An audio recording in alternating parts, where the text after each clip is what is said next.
আসসালামু আলাইকুম। আজ একটু বেশি বেশিই রান্না করছি। কালকে লাকসাম যাব, এসে আর রান্না করতে ইচ্ছা করবে না। অনেক দিন পরে লাকসাম যাব, মনটা ভালো লাগতেছে না বাচ্চাটার জন্য। বাচ্চাটার কবর জিয়ারত করব। অনেক দিন যাওয়া হয় না লাকসাম। আমি যত দূরেই থাকি না কেন, আমার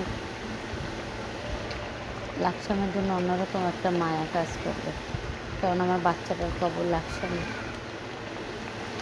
তাই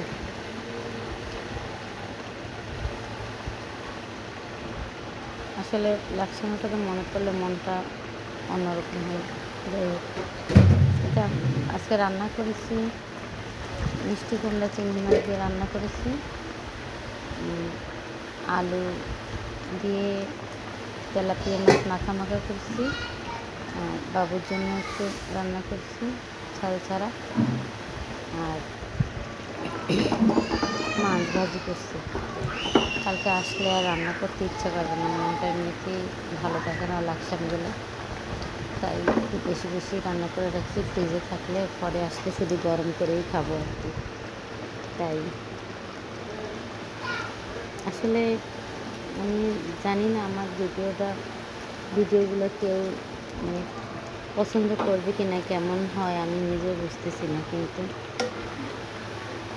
এই আর কি মন ইচ্ছে করে আর কি, মনের কথা শেয়ার করি, একটু বলি,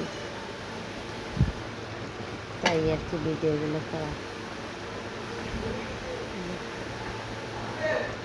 আমার রান্না দেখে অনেকে মনে করতে পারে যে আমি অনেক বেশি ঝাল খাই। হ্যাঁ, একটু খাই, কারণ আমার ঝাল অনেক বেশি পছন্দ। ভিডিও করি, একটু ঝাল পছন্দ করি আমি, কিন্তু মানে খাওয়ার মতো আর কি, অত বেশিও খাই না, এই আর কি নিয়ম মতো। আজকে আজকে ভাবছিলাম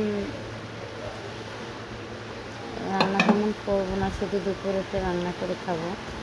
তারপরে আবার ভাবছি যে না, যদি রান্না না করি তাহলে কালকে আসলে তো ইচ্ছে করবে না রান্না করতে, তখন কী করবো। তাই ভাবছি একটু বেশি বেশি রান্না করি, ফ্রিজে রাখবো আর কি।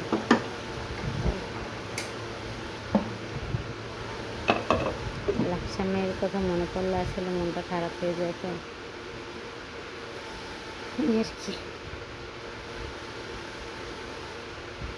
আচ্ছা, সবাই ভালো থাকবেন, সুস্থ থাকবেন। লাকসাম গিয়ে ভিডিও দিব। আল্লাহ হাফিজ।